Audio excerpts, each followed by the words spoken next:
In March 2024, geologists rejected the proposal that we are living in a new geological era, the Anthropocene, a time dominated by human activity on the planet.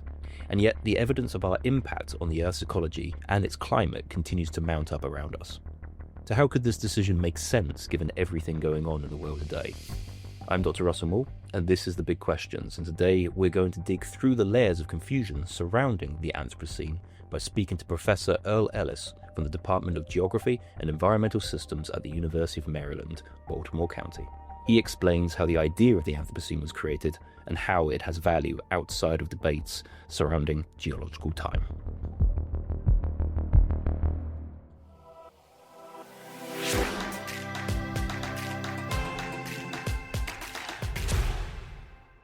My first question to you, I guess, is could you quickly introduce yourself so the listeners might know who you are and what you do?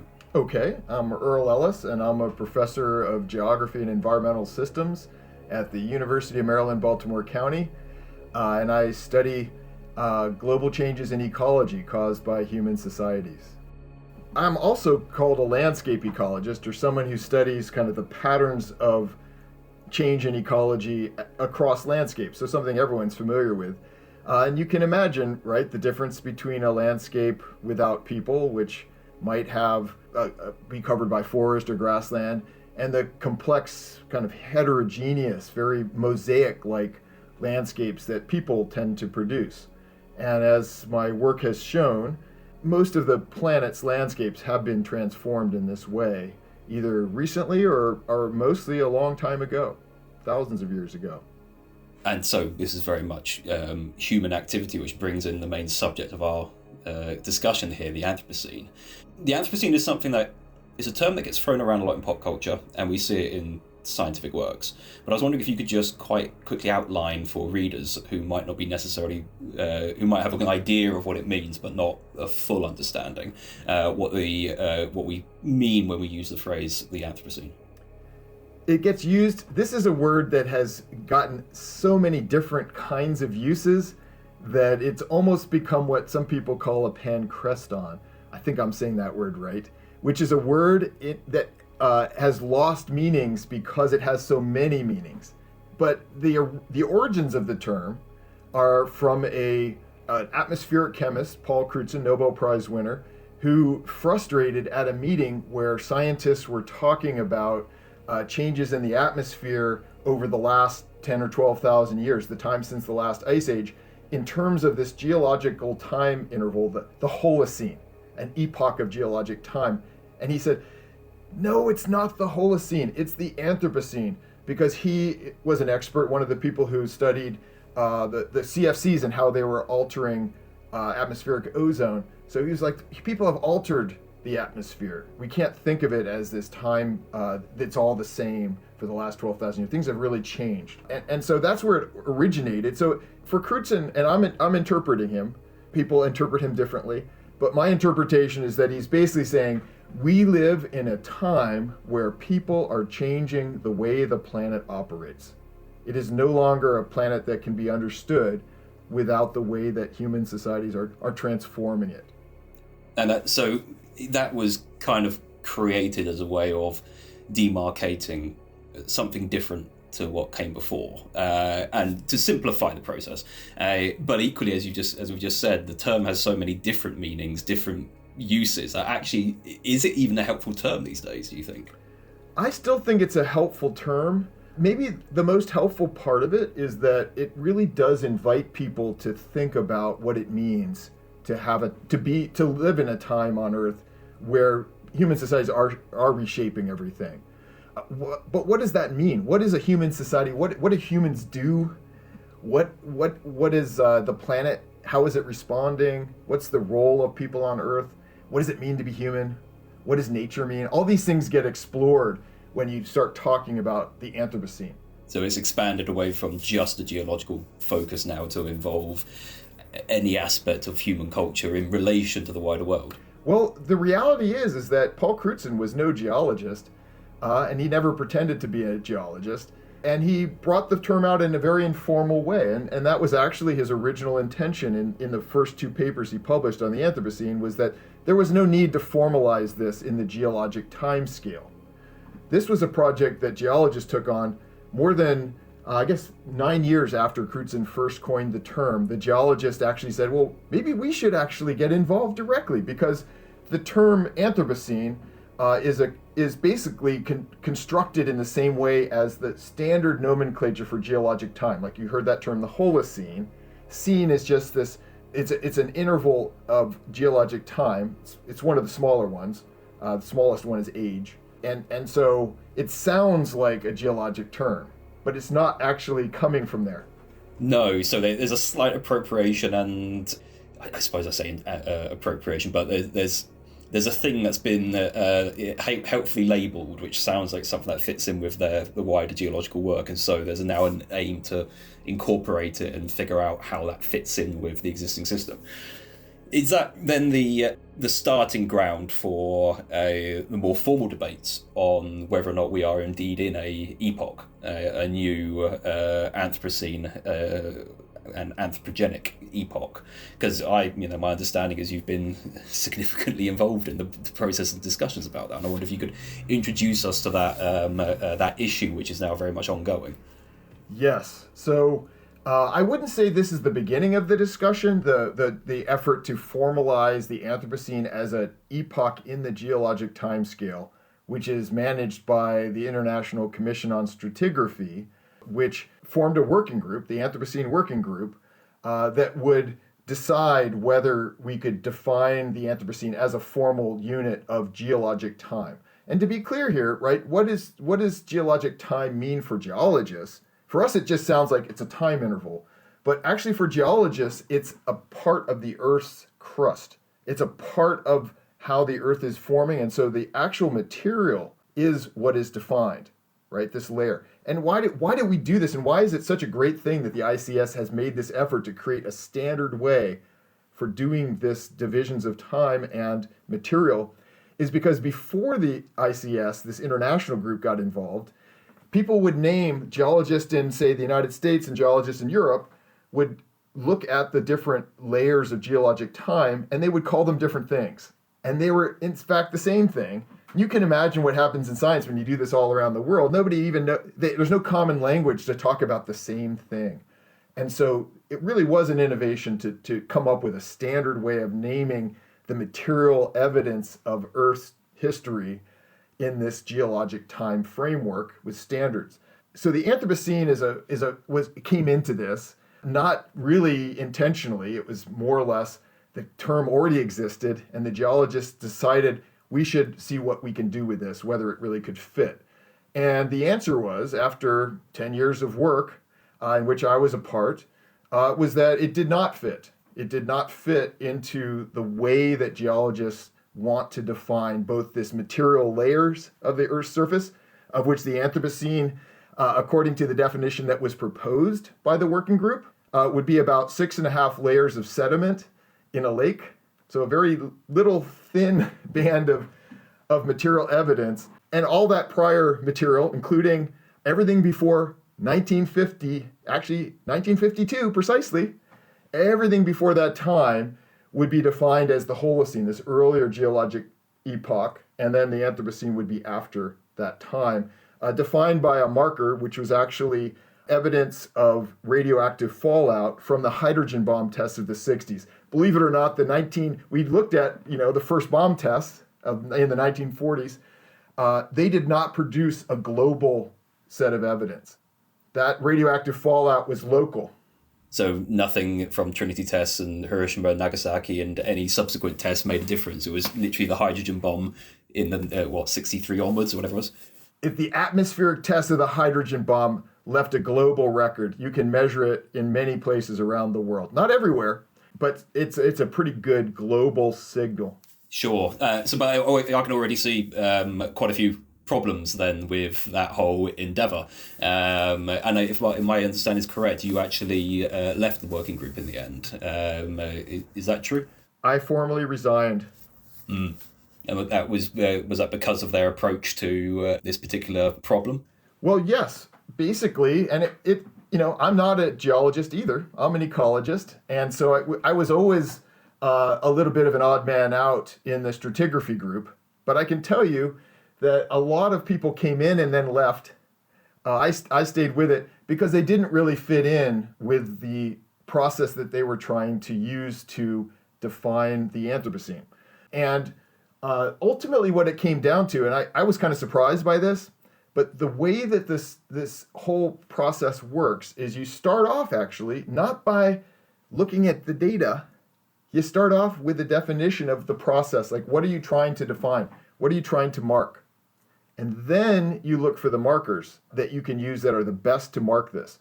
For example, if you have a global extinction event, and this is something that marks a division of geologic time, you want to mark this, it might be the disappearance of one particular species of mollusk.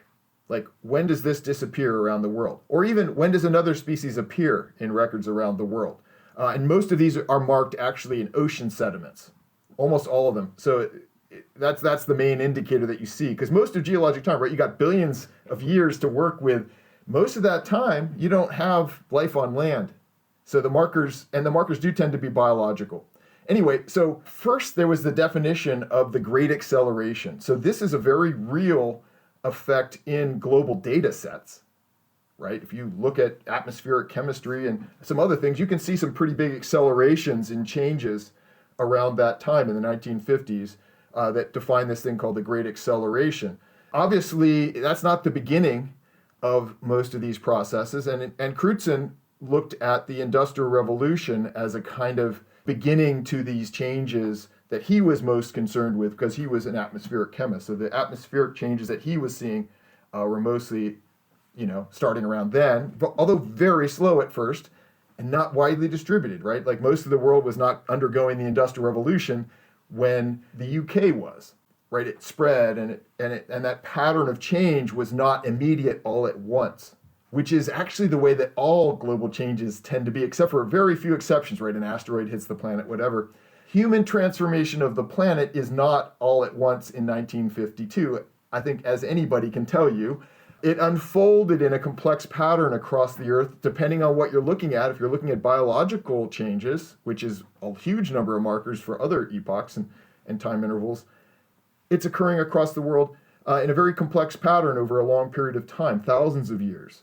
And so it's a very different process. But because of the definition was to be the Great Acceleration, the only markers that could be looked at were in the middle of the 20th century. Everything before that time could not be even considered. There's a kind of exclusion of data. Yes, and it seems somewhat, as we say, kind of when you look at it, possibly not from the geological perspective, but very much from a human history perspective, that misses out a swathe of various ways we've interacted with the world since our species, started making fires and, collectively bonking each other on the head and, stripping land masses down. Well, bonking on the head doesn't leave a geological record. Fire certainly has, and let's be clear here, right? Fire is not Homo sapiens. Fire is Homo erectus or before. So some of these transformative changes in the way the planet is operating, and fire is important, are very deep in time, and obviously there weren't people all over the planet at the time of Homo erectus, right? The Americas were uninhabited by any human species at that time. So these things unfold. They're complex. They're not that simple, but they do leave global evidence in the Earth's record, right? The stratigraphic materials, the sediments, and this sort of thing. And that's what they work with. And the purpose of all these dates and markers is that it enables geologists around the world to work together and identify what they're working in the same way. That's the only purpose. And from that point of view, it makes sense. But from the point of view of the way that Anthropocene is used by so many people, it doesn't make sense because people are talking about this transformative effect of people. That's what it's defined as, right? It's like we're transforming the planet. That's the most important thing you need to know about the Anthropocene. I've never heard anybody actually deny that people are transforming the planet.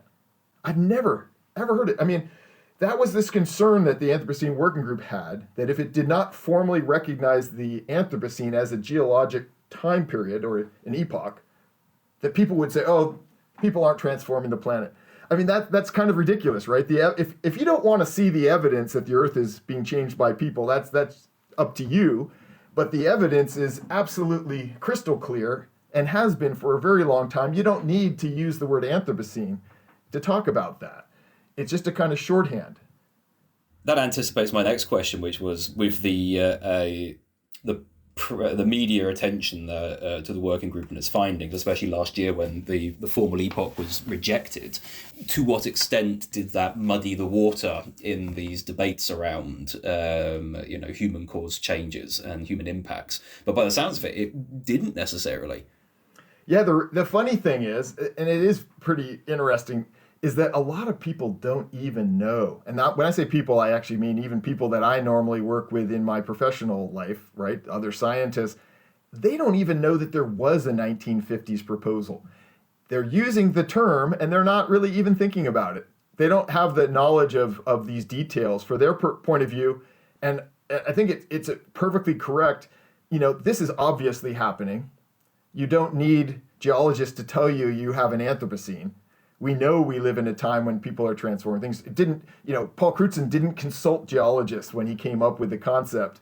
It just seemed obvious to him that we need a concept like this. And so people often don't even know. Experts don't often even know that this was on the table. When I explain this to them, they're usually like, wow, that's very strange.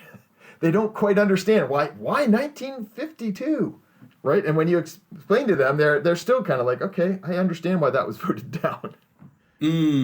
Yes, and I suppose, you mentioned just a minute ago the political concern for the working group, which was this pressure that they felt internally, perhaps, and even if it's not necessarily externally, to formally come up with something with those fears. Do you think their good intentions kind of got the better of them in that regard? I think so. I think the agenda of trying to formally recognize the Anthropocene as an epoch of geologic time, this idea that this would make this thing more real, anthropogenic global change would become more real as a result, really made them feel like this was necessary, and to fail at this effort would be failing humanity, kind of. There was that kind of feeling. What wasn't considered enough was the other side of this. What happens when you create this simple scientific narrative that says that significant human transformation of the planet occurs starting in 1952, which is the narrative that surrounds this division of time, is that it defines this time and when humans are significantly transforming the planet. Well, the contrary, or the other part of that argument, right, is that before that time they weren't. So all the countries that produced global climate change certainly is most of the effect is all those emissions from a long time ago. We've been accumulating emissions for a long time. And the idea that everything before 1950, in a sense, doesn't count. You can imagine there's certain political consequences to such a narrative. It's like everything that happened before 1950, not really significant. What really matters is after 1950.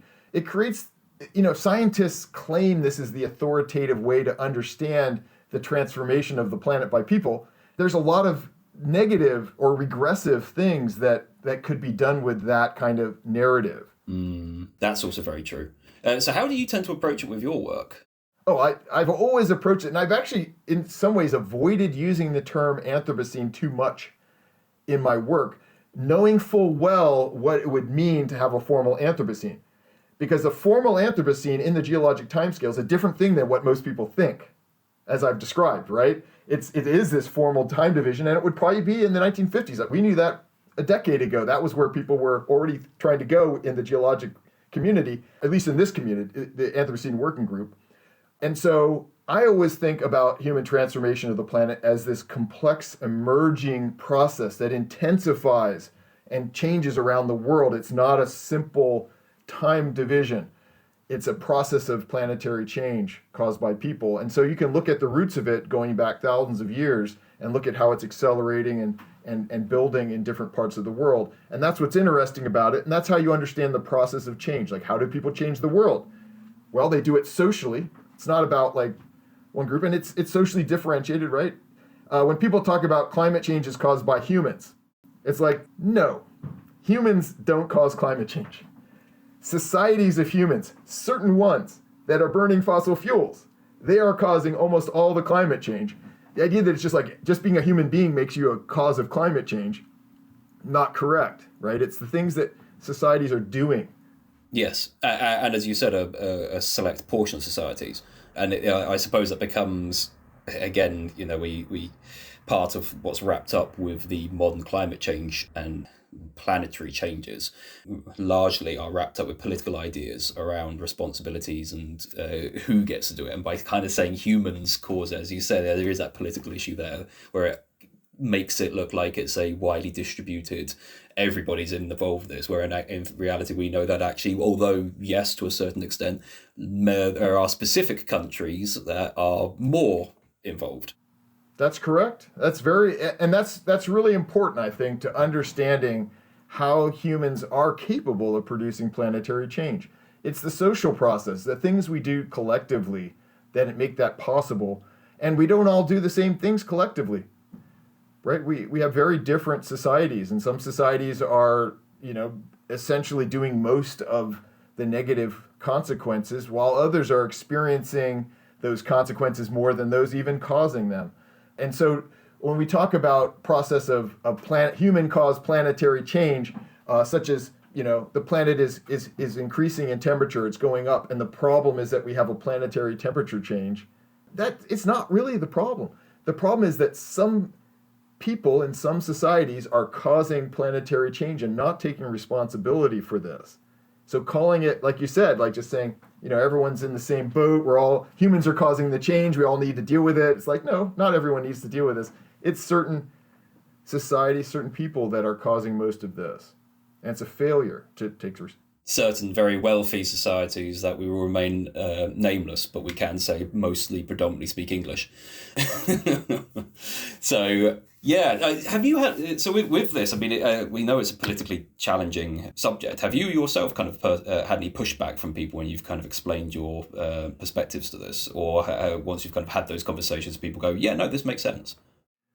It depends on which particular narrative you're talking about or what aspect of the science.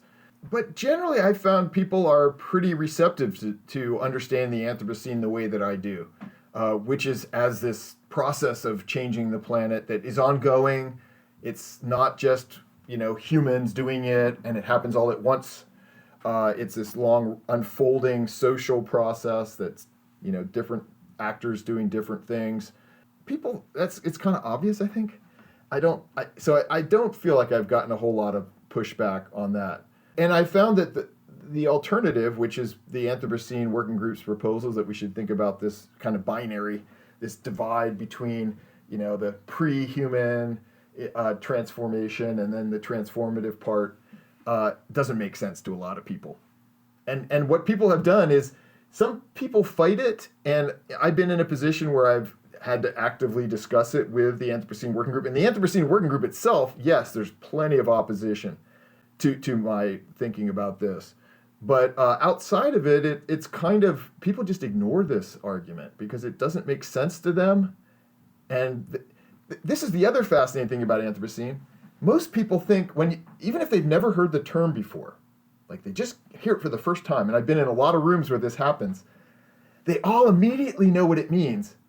And it means something different to different people. It's fascinating, right? Like people are like, oh, it obviously means we're talking about capitalism, or we're obviously talking about, global climate change. When there's so many parts to this transformation that we could be focusing on, but everyone has it in their mind already in some ways what it means for humans to be transforming the planet. And it just brings that out. So that's the first thing you have to do when you really want to have a productive discussion about the Anthropocene. So what does it mean to you? What are you thinking about? Because it means something different to different people. Yeah, no, exactly. I've been following this development for a few years, and because I've been reading up on most of the sociological kind of literature on the subject, I've always seen it in that broader, kind of similar to yourself, historical perspective, and wasn't quite sure myself when a lot of the press was picking up on the decision not to go with the formal geological age. this is part of the reason why we'll have this kind of conversation about what does that mean then? And I'd heard people asking that question about, what does this mean if we're not in the Anthropocene on a geological? Are they rejecting the idea that, kind of what we said earlier, are they rejecting the idea that humans have any impact? And I think this is very helpful and refreshing to show that actually, no, it doesn't, and that this is actually a recognised thing outside, but that also most people understand it intuitively, and are not there going, well, the geologists don't recognise this, therefore I'm going to now turn my car on all night and just go to bed and leave it burning in the background. There's still a sense that things are in the direction they're going. Well, I think the interesting thing about this is what happened is basically, history unfolded as it was unfolding, with people becoming more and more aware of how much people are changing things and all the different ways. Like now we're thinking more about plastics. 20 years ago, we weren't thinking so much about plastics. So we're learning more, and of course we're doing more to transform the planet over time. And that's obvious to people now, more and more obvious. What's kind of interesting is what would happen if the Anthropocene Working Group had made this official, had been successful with the proposal, and now we would have a formal division of geologic time in which to use the Anthropocene formally. And as a scientist, right, I publish in journals, peer-reviewed journals that have editors that enforce definitions. For example, if I want to talk about the Holocene epoch, which is the time since the last ice age, it's about 12,000 years, I can't just say it's 15,000 years. It's defined. It's in an official definition. I must use that definition. So if I ever presented evidence and there's a timeline, I can't just say, the last 100 years is Anthropocene. It would have to be, there's the Anthropocene in 1952, and there's a before and after. All that would be enforced. And so what would that do to the science and public understanding of planetary change caused by people? And I think it would reduce understanding, not add to understanding. Yeah. I mean, you could do a timeline, couldn't you? The day before the first hydrogen bomb is detonated, people are living in the Holocene. Somewhere else on the planet, something went bang, and now they're in a completely different age. Nothing's changed, on the ground. Well, that's a narrative too, right? Like literally. This was an interesting thing too. So. Most of the geologic time intervals, epochs, let's just say, are much, much longer. Like the Holocene, which is the most recent one, and still is officially the one we're in, is about 12,000 years long. That is extremely short for a geologic epoch. Most of them are millions of years, some of them tens and hundreds. They're very different lengths. And so even the most recent one is the one that's sitting on top of all the other evidence, right, is very short. With the Anthropocene, a period of 70 years, or an epoch of 70 years, it doesn't bear any relationship to any other epoch. It's so little evidence. It's so little material that has formed since then. Obviously, it could form more, or we don't know what's happening with the Anthropocene. I think that's another important element of it. Right? We don't know where it's going. We don't know what it's going to become ultimately. But the bottom line is, it's this tiny thing. It's unlike all the others. And that's also an issue that was raised, is how does this inform your standard geological work? And the answer is it really wasn't necessary. The other geologists were kind of like, we don't need that marker. So there's massive disagreement even within the discipline itself. Not really. I found that most people are pretty comfortable with the idea that the Anthropocene epoch as defined by the Anthropocene Working Group was not a useful unit. They weren't planning to use it. They didn't need it. They didn't demand it. And it wouldn't really have served any practical purpose. Now, another thing to realize is that this practice of trying to understand the layers of strata, literally the layers of Earth's formation from the bottom up, right, from the beginning to now, this process of understanding this originated by, that was the only way to tell how time was progressing in the materials, was which ones was on top of the other. That was it. And so that kind of stratigraphy dominated geology for a long time. But now we have radiometric dating. We have all sorts of other ways to judge if we have some material, some sediment, or some artifact or a biological specimen or whatever in the strata. We can date it directly using, say, carbon-14 or uranium isotopes or there's so many different ways we can determine the actual time rather than just this is on top of this and this is on top of that and get this general idea. We can precisely date everything. And so the idea that we need to mark 1952 as some kind of layer that sits on top of the others, it doesn't have the practical utility that it might have for these very early layers of geologic time, say 1 billion years ago or a few 100 million years ago. In that case, just getting things set on top of each other, right, is a challenge. And in some cases, there aren't really good time markers for those, although they get better all the time. Some people say that the ability to measure geologic time directly, year by year, trumps the idea we need to have, these definitions by layer. Okay, so it might be also just a disciplinary hang-on that might just be disappearing in its own time. In some ways. Well, I'll give you an example. For public communications, Smithsonian Institution, right, the museum system in the United States or in D.C., they used to use all these terms, right? They use the geologic term times, like Cretaceous, these sorts of things, as a way of communicating the time of these different kind of periods of Earth history to the public. And they've stopped doing it. They're removing those, and they're just using the actual time. I had no idea. Wow. Okay. Yeah. So this was 300 million years ago. This was 200 million years ago. They're changing to that because they found that it's easier to communicate to people. Less specialized knowledge. Yeah, no, that makes sense. Well, this is great. Thank you so much for explaining it. That's really helped separate out, as we said, the common meaning of the word and how it's used broadly from this very specific disciplinary discussion, which was then being implied as having bigger significance than it necessarily did. That's really, really helpful. But for kind of viewers who are trying to understand the Anthropocene more generally as well, have you seen, we said at the beginning that this is quite a large, broadly available term. Have you seen it portrayed or involved in any cultural things that actually do a good job? So we're used to scientific ideas being used in shows, TV shows, video games, books, and things like that. And they do very questionable jobs at getting that information across. Have you ever seen something that does it well and you've watched it and gone, that's it? What's great is that I was thinking at first because I was having a hard time coming up with something. But I realized there actually is a great thing. And here's even the better part. It is the most popular use of the term. Now, I've seen it, like you said, I've seen it misportrayed. There's a tendency to treat the term as a signature for disaster or crisis. Like, that's a very common thing. It's like Anthropocene equals crisis, which is, it's a valid interpretation. But the idea that is the same thing, it's like a definitive. No, it doesn't define a crisis necessarily at all. That's just one interpretation out of many. It certainly defines a time of rapid change where we don't know where we're going. And that's a little bit scary, and it should be, right? Should be bracing, you should be thinking about this. But it doesn't necessarily imply that this isn't something that people can manage. It doesn't say that that's not possible. It just, we don't know. We're in a period of kind of unknown transformation. But the book, there's a book, the popular book called The Anthropocene Reviewed.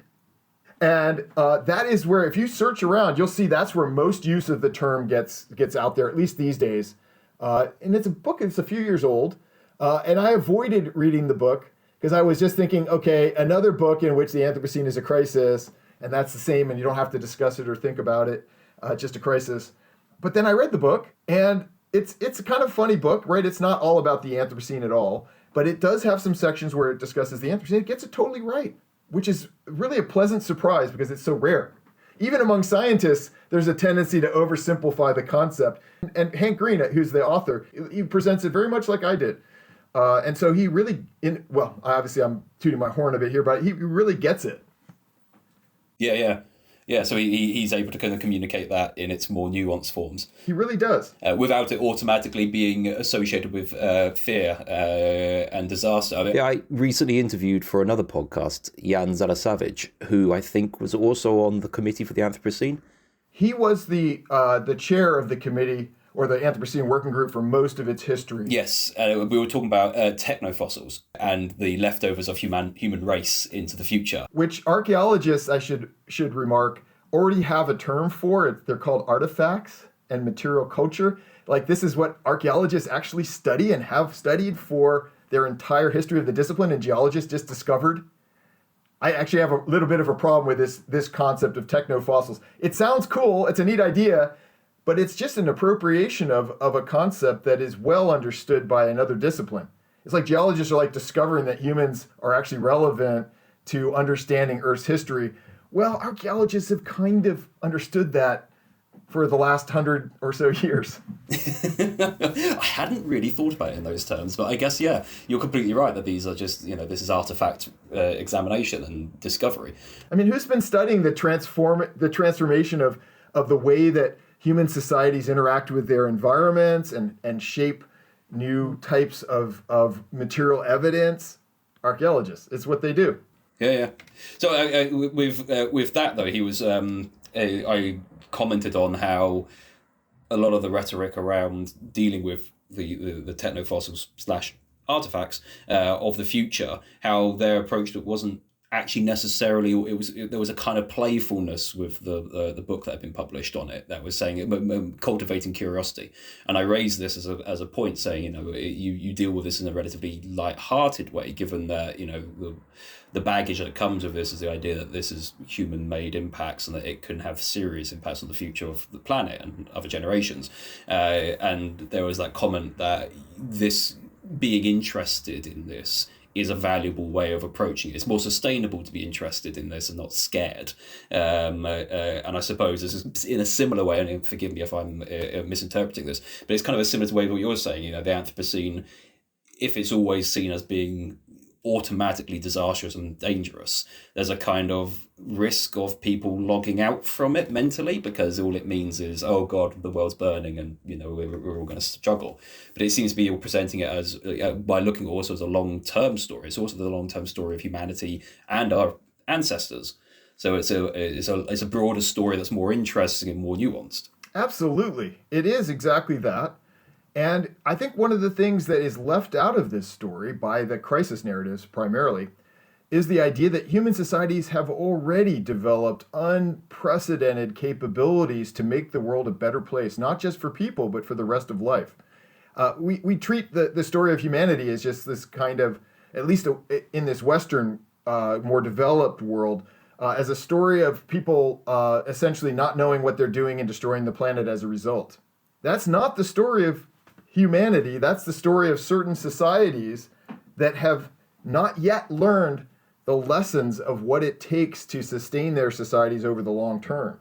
There's a lot of societies that have done this, that have had 1,000 years of history or hundreds of years of history, and they have all learned to improve their relationships with the rest of nature.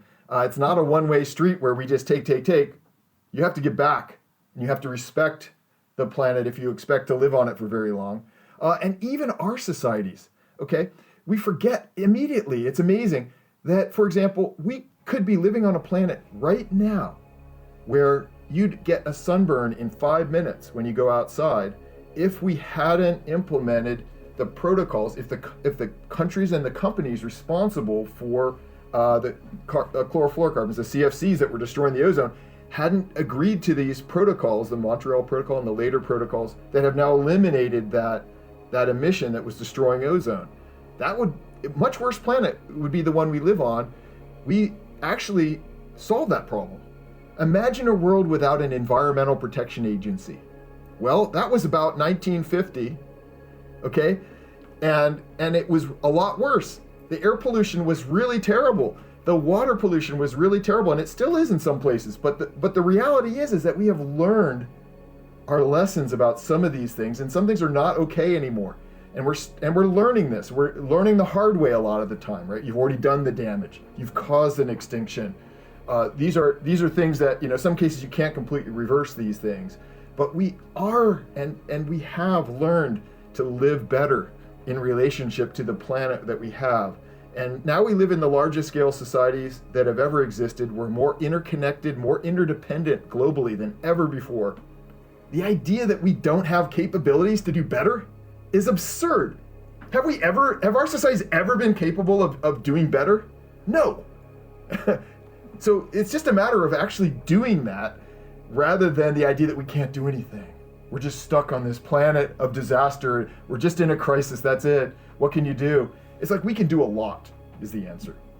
Well, this is what I was going to comment on. I mean, this is a very refreshing angle. I mean, from my own perspective, I've been working and covering a lot of climate change problems for the last 2 to 3 years, and I find myself going through phases of kind of ups and downs and kind of climate grief and stuff like this. And I've been very curious to find people to speak to on this subject which have a more optimistic, or I suppose constructive view. People use the term, and this is important because the term optimism gets used to define, I think, the technical term that often gets used is Panglossian. Panglossian, okay. Yeah, Dr. Pangloss of historical literature. This kind of idea that like everything's fine, don't worry about it. You know, the best possible world will come to pass because it will. It's inevitable. You don't need to do anything. That's what you call unconditional optimism. All you have to do is wait and things will get better. That is wildly unrealistic. However, conditional optimism, which means we do have the potential to create a much better planet than the one that we are shaping right now. The only question is, will we do it? It's not whether we're capable of doing it. We can do it. Yeah, will we? And it's will, and it's actually the challenge of actually cooperating at a larger scale. Like, that's what makes our societies have these superpowers of changing the planet, is that when we want to, when we find a common agenda, like electrifying things, we can change the whole planet. We've lit up the whole Earth. The whole Earth is glowing at night, not because people wanted to make the planet glow at night. That wasn't the agenda. The agenda was electricity is great, and people like a little outdoor lighting. They think it makes them safe.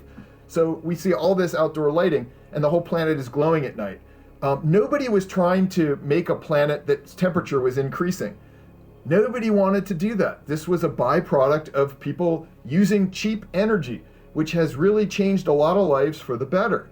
But now we're finding the downside of all that cheap energy produced with fossil fuels is that it heats up the planet, and that's a bad thing.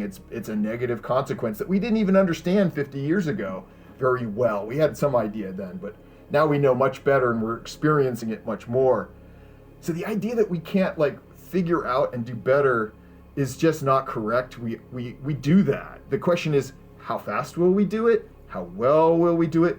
Who will benefit? Who will suffer the most? Who's going to take responsibilities?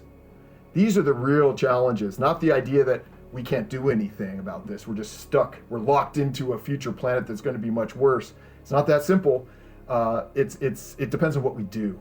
But we can absolutely, without question, produce a better future. The question is whether we will. And it remains a good question. Not settled. Yes. No. Well, I mean, this podcast is called The Big Questions. And the big question today was, what is the Anthropocene? But I think you've just managed to end us on a even bigger and important question. I think that's a very good point there to leave it for everybody to consider. So I will say thank you so much, Erle, for your time. That was a fascinating and very clear demarcation of a series of things that have become quite messy. So thank you. I think everybody will appreciate your perspectives on and your explanations for how these things fit together, and also the enthusiasm for conditional optimism, because I think that's very useful. Well, thank you for giving me the time to talk about my work and to talk about these ideas, right? Because I think these are the central questions of the Anthropocene. What are we really going to do? And it depends on all of us and our future generations, really. Thank you so much for your time. All right, my pleasure.